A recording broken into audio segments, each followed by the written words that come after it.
Hi buddies, మిమ్మల్ని entertain చేస్తున్న మమ్మల్ని ఇంకా ఎంకరేజ్ చేయాలనుకుంటే వెంటనే ఈ వీడియోని లైక్, షేర్ అండ్ కమెంట్ చేసి మన ఫన్మోజీ ఛానల్ ఇప్పుడే సబ్స్క్రైబ్ చేయండి. అలాగే పక్కనే ఉన్న గంట సింబల్ గట్టిగా దబావు. అయినా నా దారి కట్టొస్తుంది ఎవరు? నేను మీకు నా పాదం తాకిన ఈ మట్టి సాక్షిగా, నేను ఊపిరి తీసుకున్న ఈ గాలి సాక్షిగా, నా గొంతు తడిపిన ఈ నీటి సాక్షిగా, వెలుగునిస్తున్న ఆకాశం సాక్షిగా చెప్తున్నా, అడ్డుగా ఎవరున్నా మీ అందరికీ అండగా నేను నిలబడతా. మహర్షి, మాయమైపోయిన ఆ పిల్లలు ఏమయ్యారు? అసలు ఆ పిల్లల్ని మాయం చేసి భైరవి ఏం చేద్దాం అనుకుంటుంది? ఆ భైరవిని బేబమ్మ ఎలా ఎదుర్కొంది? ఇప్పటి వరకు ఆ భైరవికి ఆమె మనుషులకి భయపడుతూ బతికాం.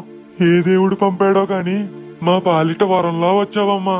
మీ రాకతో మాకే కాదు ఈ నేలకు కూడా ధైర్యం వచ్చినది. ఆ భైరవిని పట్టుకుని నిలదీస్తే మిగిలిన పిల్లల జాడ కూడా తెలుస్తుందేమో.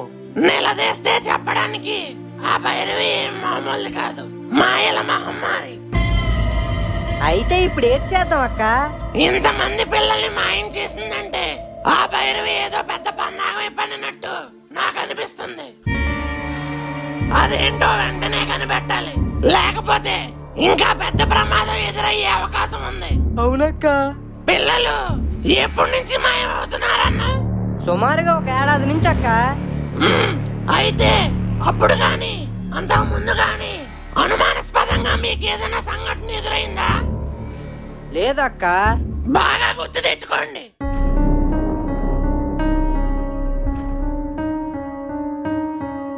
ఒరే, మర్చిపోయినారా? ఏడాది క్రితం సాములోరు వచ్చి ఈడ యాగం జరిపిస్తా అంటే ఆ భైరవి దాని మనుషులతో తరిమి కొట్టినాదిగా, గుర్తులా మీ ఎవరికి? అవునక్క, సుమారు ఏడాది క్రితం ఇక్కడికి సుభిక్ష మహర్షి అని ఓ సాములోరు వచ్చారు. ఆయన ఇక్కడో యాగం జరిపించబోతే దాన్ని సెరగొత్తేసేసి ఇక్కడ నుంచి పంపించేసినది ఆ భైరవి. ఆయన్ని యాగం చేయడానికి మీరేమన్నా పిలిచారా? లేదక్క, ఆయన స్వతహాగా వచ్చి ఉన్న పలంగా ఇక్కడ యాగం జరిపించాలని అన్నారు. కానీ ఆ భైరవియే చైనీలే. అయితే ఆ సుభిక్ష మహర్షి ఈ ప్రమాదాన్ని ముందుగానే పసిగట్టి ఉంటారు. ఈ సమస్యను పరిష్కరించాలంటే ముందు మనం ఆయన్ని కలవాలి. ఎక్కడుంటారు ఆ సుభిక్ష మహర్షి? సరిగ్గా తెలియదు కానమ్మా, ఏడ కొంత దూరంలో ఉన్న శివసరస్సు కాడ అప్పుడప్పుడు కనిపిస్తారని విన్నాను.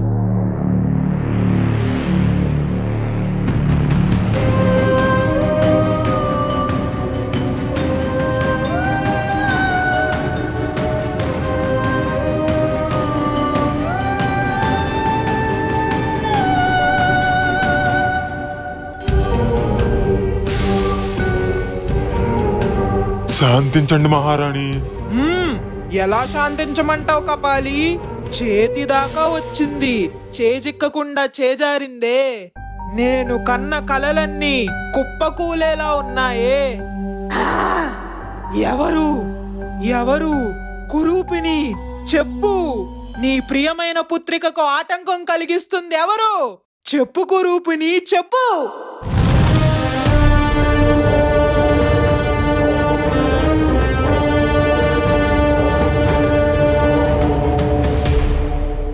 బాటసారి. అసంభవం. ఒక సాధారణ బాటసారి నా బాటకే అడ్డుకట్ట వేస్తుందా? ఆమె సాధారణ బాటసారి కాదని ముందే చెప్పాను కదా మహారాణి. నోర్ముయ్, అధిక ప్రసంగి. నా ఆశయానికి అడ్డుపడే ఎవ్వరైనా ఆవిరైపోవాల్సిందే. ఈ బాటసారే కాదు కదా, ఆ భగవంతుడే దిగి వచ్చినా నన్నేమి చేయలేరు.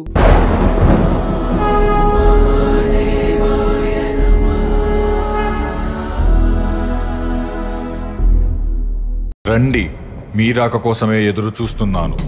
అంటే నేను వస్తానని మీకు ముందుగానే తెలుసా? ఎలా సుభిక్ష మహర్షి? విధి, ఆ శంకరుడి ఆట ఇది. ఏడాది క్రితం యాగం జరిపించడానికి మీరు భైరవపురం ఎందుకు వచ్చారు? ఎందుకు ఆ యాగానికి భైరవి అడ్డుపడింది? ఆ పిల్లల్ని మాయం చేసి భైరవి ఏం చేస్తుంది? చెప్పండి మహర్షి, చెప్పండి. కోరికలు కట్టెలు తెంచుకుని ప్రవహించినప్పుడే వినాశనం విలయతాండవం చేస్తుంది. కోసం తీవ్రంగా చెప్పండి మహర్షి. కొన్ని దశాబ్దాల క్రితం ఒక వెలుగు వెలిగిన భైరవపుర రాజ్యం శత్రురాజ్యాల వల్ల ఆర్థికంగా ఆధిపత్యపరంగా అణగదొక్కబడింది. కాలాంతరం రాజ్యాలు పరిపాలనలు రెండూ నశించాయి. అధికారం లేని రాజ్యవంశస్థుల్ని ప్రజలు చిన్నచూపు చూసేవాళ్ళు. ఇవన్నీ చూస్తూ పెరిగిన భైరవికి తిరిగి ఆ రాజాధిపత్యాన్ని మళ్లీ పొందాలన్న కోరిక బలపడింది. కేవలం తన రాజ్యం మాత్రమే కాదు, యావత్ ప్రపంచం తన కాలి కింద ఉండాలన్న ఒక పిచ్చి కోరిక భైరవికి కలిగింది. దాంతో రాక్షస శక్తుల్ని పూజించడం మొదలుపెట్టింది ఆ భైరవి. అలా చేస్తే అతీత శక్తులు తన వశమవుతాయి అని చెప్పి నమ్మింది. కొన్ని సంవత్సరాల నుండి దుష్టదేవతైన కురూపిణిని పూజించసాగింది. దాని పూజ లేదు, అది చేసుకోకుండా మా పిల్లల్ని ఎందుకు ఎత్తుకెళ్తుంది సామే? లోకాన్ని ఏలాలంటే సైన్యం కావాలిగా. వారానికి ఒక బిడ్డ చొప్పున 52 వారాల పాటు ఆ కురూపిణికి యకుల పూజ చేసి బలిస్తే భైరవికి అతేంద్రియ శక్తులు లభిస్తాయి.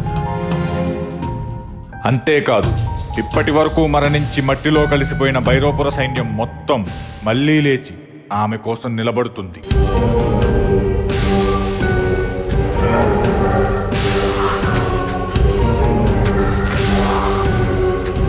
అదే గనక జరిగితే నాశనం, లోక వినాశనం. అలా ఎప్పటికీ జరగకూడదు. జరగదులే అక్క, ఇందాకనే ఆ బిడ్డని కాపాడి తీసుకొచ్చేసినావు కదా. ఆ బిడ్డ కాకపోతే ఇంకో బిడ్డను తీసుకెళ్తది. అయితే బిడ్డలందరికీ కాపలాగా ఉండి అది తీసుకెళ్లకుండా రక్షించుకుందాం అక్క. బిడ్డని బలివ్వకపోతే దాని పూజ ఆగిపోయినట్టేగా, అప్పుడు ఇంకేం ప్రమాదం ఉండదు. ఈ బలి కాకపోతే ఇంకొక బలి, ఈ పూజ కాకపోతే ఇంకొక పూజ. రాక్షస బుద్ధిని నరనరాల్లోనూ నింపుకుంది ఆ భైరవి. తను అనుకున్నది సాధించడానికి ఏ దారిలోనైనా వెళ్తుంది, ఎంతకైనా తెగిస్తుంది. ఇప్పుడు ఆ భైరవిని ఆపాలంటే ఏం చేయాలి మహర్షి? ఆపాల్సింది భైరవిని కాదు, తన ఊపిరిని. సందేహించకండి, లోక కళ్యాణం జరగాలంటే రాక్షస సంహారం తప్పదు. నలుగురికి మంచి జరుగుతుందంటే నేను దేనికైనా సిద్ధం. ఏం చేయాలో చెప్పండి.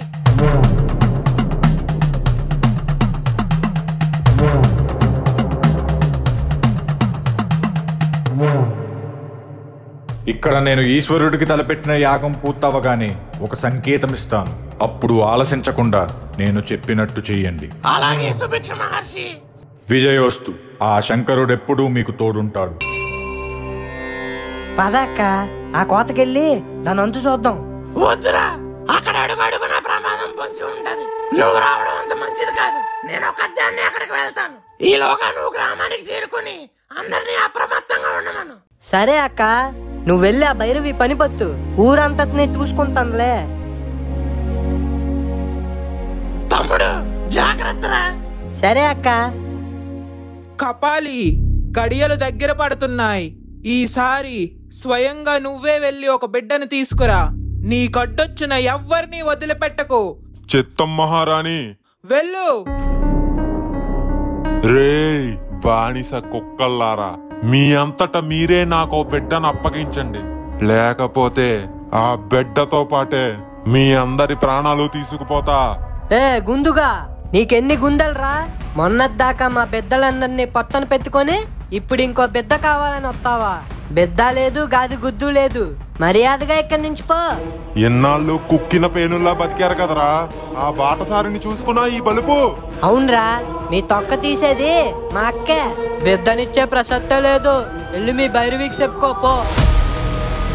బలిసి కొట్టుకుంటున్నారా, రారా పిల్ల కుంక. వదులురా, వదులు. ఇక్కడి నుంచి ఏ బిడ్డని నేను తీసుకెళ్ళలేమును. వదులు.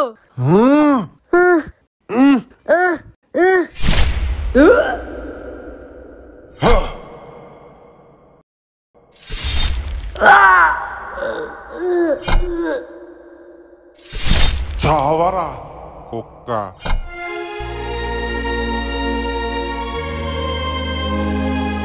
ఆపడానికి ఎవడన్నా చూస్తే అందరికి ఇదే గతి పట్టుద్ది. నువ్వు రారా.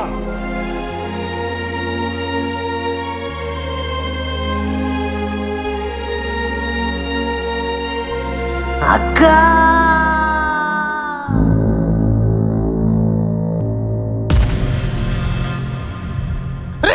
సత్యపండు, ఏమైందిరా నీకు? నా బిడ్డను ఎత్తుకెళ్తుంటే అడ్డుపడినాడని ఆ కపాలి మన సత్యపండుని చంపేసినాడు తల్లి. బిడ్డనివ్వకపోతే ఊరంతా తగలెడతామన్నాడు. మేమేమీ చేయలేకపోయాం తల్లి. రే తమ్ముడు లేవరా, అక్కడ వచ్చాంద్రా, ఒక్కసారి చూడరా, లేవరా తమ్ముడు. తమ్ముడు తమ్ముడు నీకేం కాదురా. బిడ్డలు నువ్వే కాపాడాలక్క. భైరవిని నువ్వే అంతా చెయ్యాలి. రే తమ్ముడు నీకేం కాదురా. రే చూడరా, ఇటు చూడరా.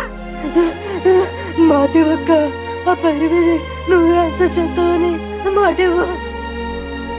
మాటిస్తున్నా తమ్ముడు.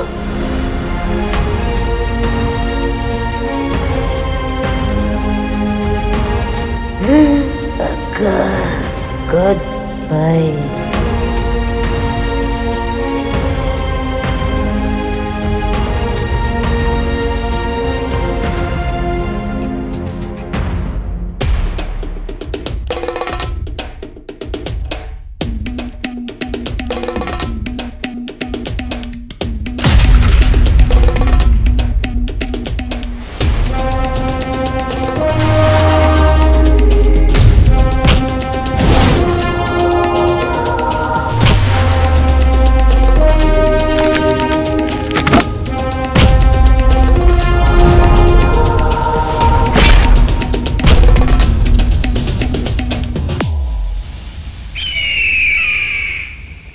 ఒసేయ్, వాడినేసేసాక ఇప్పుడు నువ్వొచ్చావా?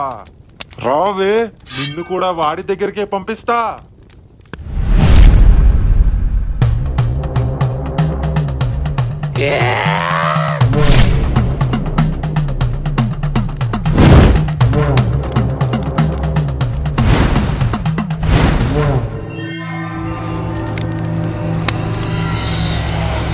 కురూపిని, ఈ ఆఖరి బలిని స్వీకరించి మహావిలయ శక్తులన్నీ నాకు ప్రసాదించు. మరణించిన ఈ కోట సైన్యాన్నంతా నిద్రలేవు. భైరవి, నా మనుషులందరినీ దాటుకొని ఇక్కడ దాకా వచ్చావా? దాటుకొని కాదే, అందరికీ వేటు వేసొచ్చా. ఇక ఆఖరి వేటు నీకే.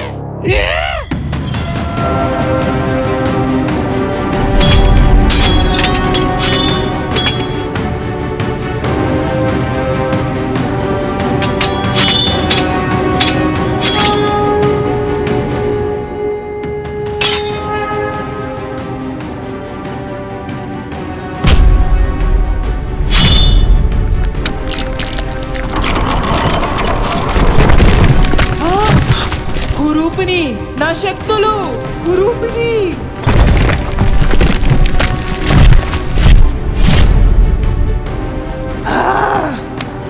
ఓసే, నిన్ను వదలను. అలా బేబమ్మ ఆ భైరవిని అంతం చేసి దాని అకృత్యాలకి కళ్ళెం వేసింది.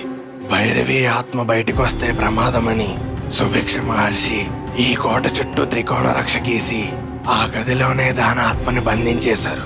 దురదృష్టవశాత్తు 5 పుష్కరాల కాలం తర్వాత మళ్ళీ ఆ భైరవి బయటకు వచ్చింది. బేబమ్మ, అప్పుడు ఆ భైరవిని అంతం చేసినట్టే ఇప్పుడు కూడా నువ్వే ఆ భైరవిని అంతం చేయి బేబమ్మ. అది అంత సులభం కాదు. అప్పుడు అది మనిషి, కానీ ఇప్పుడు అది ఆత్మ, ప్రేతాత్మ. ప్రతిదానికి ఏదో ఒక దారి ఉంటది కదా మహర్షి, మీరైనా చెప్పండి, ఆ భైరవిని ఇప్పుడు అంతం చేయడం ఎలాగా? భైరవిని అంతం చేయడానికి ప్రయత్నిస్తే దానికి మనం భారీ మూల్యం చెల్లించాల్సి వస్తుంది. ఏంటది? భైరవి ఇప్పుడు ఎవరిని ఆవహించింది? నా ఫ్రెండ్ ముక్కుని. ఆ భైరవి అంతం అవ్వాలంటే ముందు నీ మిత్రుడు ముక్కు చావాలి. ఏం మాట్లాడుతున్నారు మహర్షి? ముక్కు చావడం ఏంటి? 60 సంవత్సరాల క్రితం ఏ ముహూర్తానైతే భైరవి మరణించిందో సరిగ్గా అదే ముహూర్తానికి ఇప్పుడు ముక్కుని ఆవహించింది.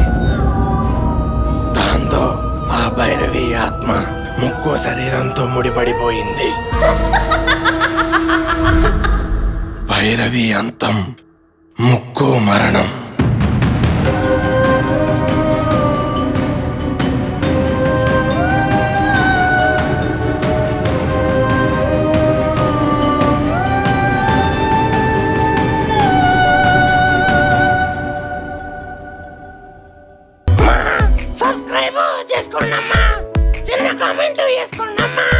లైక్ చేసి షేర్ చేసి దీన్ని వైరల్ చేయండి అమ్మా.